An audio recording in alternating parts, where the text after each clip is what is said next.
Manas Gupta is asking that on your website, focused and multi-cap funds are clubbed together, even though they are different categories. In the sense of focused funds have restriction on number of funds. Other websites have listed separately.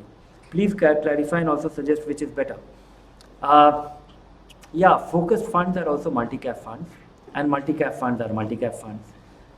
So that is why they are clubbed together. Because when an investor is choosing a multi-cap fund, whether it happens to be a focused fund or a multi-cap, it doesn't matter. You are investing in a multi-cap fund, which by its very design is going to invest in fewer stocks.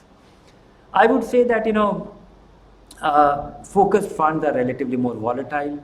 Think of it like a multi-cap fund on a steroid, simply by reducing, or more concentrated multi-cap fund. That is why we have kept it together, because most investors should compare them together. And by comparing them together, because for me, it is the same category. It is just that, many of these categories are created by, because when SEBI, I'm part of that committee as well at SEBI, and when this discussion was going on, there was almost a kind of bargaining going on. Mutual fund companies representative wanted more categories, and SEBI did not. SEBI wanted to, have simpler, less number of objectives, or categories. So, in the bargain, focused fund was allowed that, okay, have one more. But from an investor's point of view, I would say that, though we have 16 categories in debt funds and equity funds of various kinds, I think most investors can do with, 5-6 kind of fund. You need a tax saving fund. You need an aggressive hybrid fund. You need a multi-cap fund. And that's about it.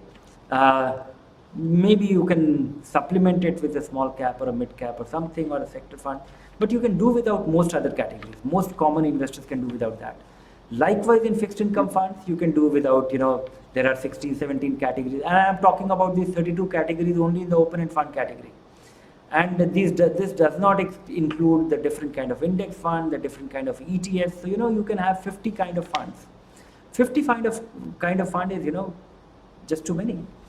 You need to really restrict in terms of, you need to get focused in terms of what fulfills your need. You need an equity fund, and you need a debt fund, and you need some money where you can put your short-term money, short-term parking. And for this, 5-6 kind of funds can actually fulfill your need. Choose a focused fund if you can withstand the volatility, or choose a multi-cap fund with a long track record, and that will provide you with relatively greater volatility, stability, greater stability as compared to a focused fund. Focused fund can actually potentially deliver a little more return, and it comes with a downside as well. So that's the only difference.